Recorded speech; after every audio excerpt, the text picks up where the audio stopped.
Once a source of livelihood to thousands of skilled artisans, Kerala's handloom industry is today reeling under low wages, rising raw material costs and limited government support. The result? Many weavers are quitting, while the younger generation is reluctant to join, slowly pushing this age-old tradition towards decline. Sukumaran Nair, with over 30 years in the field, has witnessed this steady fall. He says fair wages and stronger marketing efforts are crucial to attracting the younger generation to the profession and restoring its lost prominence. വെളിയിൽ പോയ 1000 രൂപ കുറഞ്ഞുള്ള ശമ്പളങ്ങൾ ഉണ്ട് minimum. അപ്പോൾ അതിൻ്റെ ഒരു മേഖലയിൽ പുതിയ ആൾക്കാർക്ക് ഇതിന് താല്പര്യമില്ല, പഴയ ആൾക്കാർ ഇപ്പം ഇല്ല. അപ്പം അങ്ങനെയുള്ള പ്രശ്നമാണ് ഇവിടെ വരുന്നത്. പുതിയ ആൾക്കാർക്ക് ഈ തൊഴിലെന്നൊക്കെ പറയുമ്പോൾ ഒരു വലിയ ഇതല്ല, മാർക്കറ്റില്ല. കൂടിപ്പോയി ഒരു 500 രൂപ 600 രൂപ ജോലി കിടക്കും വൈകുന്നേരം ആകുമ്പോൾ, നമുക്കല്ല നെയ്ത്താർക്ക്. അപ്പോൾ അതൊന്നും ഇന്ന് തികയില്ല. ആ ഒരു മേഖല പുതിയ ആൾക്കാർക്ക് ഇത് താല്പര്യമില്ല. കുറച്ചുകൂടി ചെയ്താൽ ചിലപ്പം ചില ആൾക്കാർ വരുമെന്ന് അറിഞ്ഞൂടാ, ചില ആൾക്കാർ താല്പര്യമുള്ളവർ ഇറങ്ങും. The younger generation from traditional weaver families is no longer keen on learning the craft. Those who continue say they've done so largely because of a state government initiative introduced a few years ago, under which government schools are required to procure uniforms from handloom weavers. Kerala government ഒരു വിപ്ലവകരമായ മാറ്റം നടത്തിയെന്ന് പറഞ്ഞു കഴിഞ്ഞാൽ ഈ കൈത്തറി school uniform, അതുപോലെ central ഗവൺമെൻറ്റിലെ ജീവനക്കാർക്കും മറ്റുള്ള ആൾക്കാർക്കും ഒക്കെ ഈ കൈത്തറി യൂണിഫോം കൊണ്ടുവന്നു കഴിഞ്ഞാൽ ഈ കൈത്തറി മേഖലയ്ക്ക് വളരെയധികം ഹെൽപ്ഫുള്ളാകും. കാര്യം വെച്ച് കഴിഞ്ഞാൽ അഗ്രികൾച്ചർ കഴിഞ്ഞ് കഴിഞ്ഞാൽ ഇന്ത്യയിലെ രണ്ടാം വ്യവസായം എന്ന് പറയുന്ന കൈത്തറി മേഖലയാണ്. ആ കൈത്തറി മേഖല ഡേ ബൈ ഡേ താഴോട്ട് പോകുന്നു. എന്തുകൊണ്ടെന്ന് വെച്ചാൽ പവർലൂമിൻ്റെ തള്ളിക്കയറ്റമാണ്. കൈത്തറി സാധനം government of India handloom mark എന്നുള്ള ഒരു മുദ്ര കൊണ്ടുവന്നിട്ടുണ്ട്. ആ മുദ്ര ഇട്ട് വിൽക്കുന്ന സാധനങ്ങൾക്ക് മാത്രം GST ഒരു ലെവലും, അല്ലാത്ത പവർലൂം സാധനത്തിന് അവർ GST കൂട്ടിക്കോട്ടെ. Weavers who've spent decades in the profession say low wages are a major deterrent. They believe that if wages improve, more young people will join the industry. 46 കൊല്ലമായി ഞാൻ നെയ്യാൻ ഇറങ്ങിയിട്ട്. അന്നോട്ട് നെയ്യാൻ തുടങ്ങിയ സാരി, മുണ്ട്, ഡിസി എടുക്കുന്നതൊക്കെ തന്നെ. ഇപ്പോഴാണ് ഈ യൂണിഫോം 9 കൊല്ലം കൊണ്ട് ഈ യൂണിഫോമിൽ നെയ്യാൻ തുടങ്ങിയത്.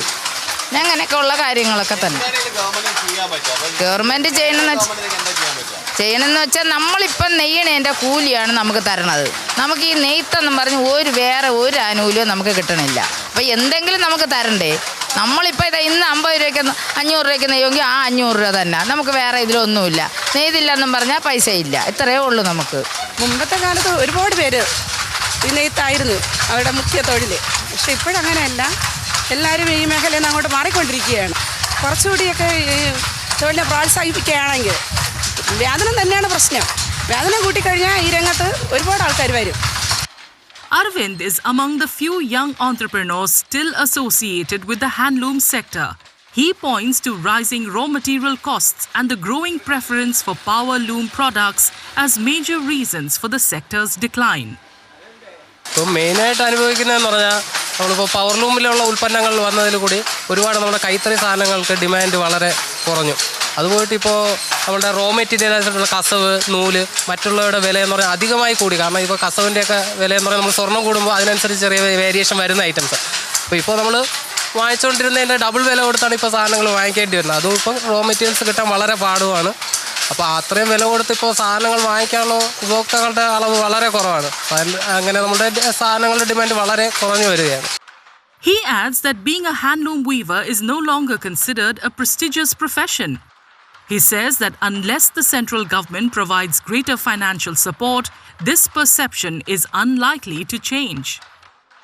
പിന്നെ കേന്ദ്രത്തിൻ്റെ ബഡ്ജറ്റിലെന്ന് പറഞ്ഞാൽ ഇപ്പോൾ കേന്ദ്രമായിട്ട് ബന്ധപ്പെട്ട് ഒരു അധികം പ്രോജക്റ്റുകളും വരുന്നില്ല നമ്മുടെ കൈത്തറി മേഖലയെ സംരക്ഷിക്കാൻ വേണ്ടി. എന്നാൽ പല സംസ്ഥാനങ്ങളിലും ഒരുപാട് കൈത്തറിയെ സംരക്ഷിക്കാൻ പ്രോജക്റ്റുകൾ വരുന്നുണ്ടെന്ന് പറയുന്നുണ്ട്. പക്ഷേ നമ്മൾ കേരളത്തിൽ അങ്ങനെ ഒന്നും കിട്ടുന്നില്ല, ലഭിക്കുന്നില്ല. ഇതിപ്പോൾ ഒരു താഴ്ന്നൊരു തൊഴിലായിട്ടാണ് പലരും കാണുന്നത്. കാരണം ഇതിനൊരു നമ്മൾ സ്റ്റാൻഡേർഡ് കുറഞ്ഞ രീതിയിലുള്ള തൊഴിലായിട്ട് കാണുന്നത്. അപ്പോൾ അതിന് നമുക്ക് സ്റ്റാൻഡേർഡ് ഒരു ഫാക്ടറി ടൈപ്പിലുള്ള പല രീതിയിലുള്ള വർക്കിംഗ് സിസ്റ്റംസൊക്കെ ചെയ്യാനുള്ള സപ്പോർട്ട്സ് ഗവൺമെൻറ്റിൽ നിന്ന് ഉണ്ടായാൽ അത് തീർച്ചയായിട്ടും വളരെ അട്രാക്റ്റീവ് ചെയ്യുന്ന രീതിയിൽ വരാം. According to Handtex, the Kerala Handloom Weavers Cooperative Society, the apex body for handloom cooperatives. 523 societies are registered under it, with many of them now defunct. നമുക്കറിയാം ഈ മേഖല നേരിടുന്ന ഒരു പ്രധാനപ്പെട്ട പ്രതിസന്ധി എന്ന് പറയുന്നത് ഈ മേഖലയിലേക്ക് പുതിയ യങ് ജനറേഷൻ ഈ മേഖലയിലേക്ക് ആകർഷിക്കപ്പെടുന്നില്ല എന്നുള്ളതാണ്. അതിന് പ്രധാനപ്പെട്ട വിഷയം ആ മേഖലയിൽ ലഭിക്കുന്ന കൂലിയുടെ കുറവും അതുപോലെ തന്നെ ആ മേഖലയായിട്ട് ബന്ധപ്പെട്ടുള്ള മീൻസ് അവർക്ക് കൂടുതൽ സ്ട്രെയിൻ എടുക്കേണ്ട ഒരു വിഷയമാണ് നമ്മൾ നോക്കുമ്പോൾ കാണുന്നത്. Those associated with the sector are hopeful that the upcoming budget will introduce concrete measures to revive Kerala's handloom industry.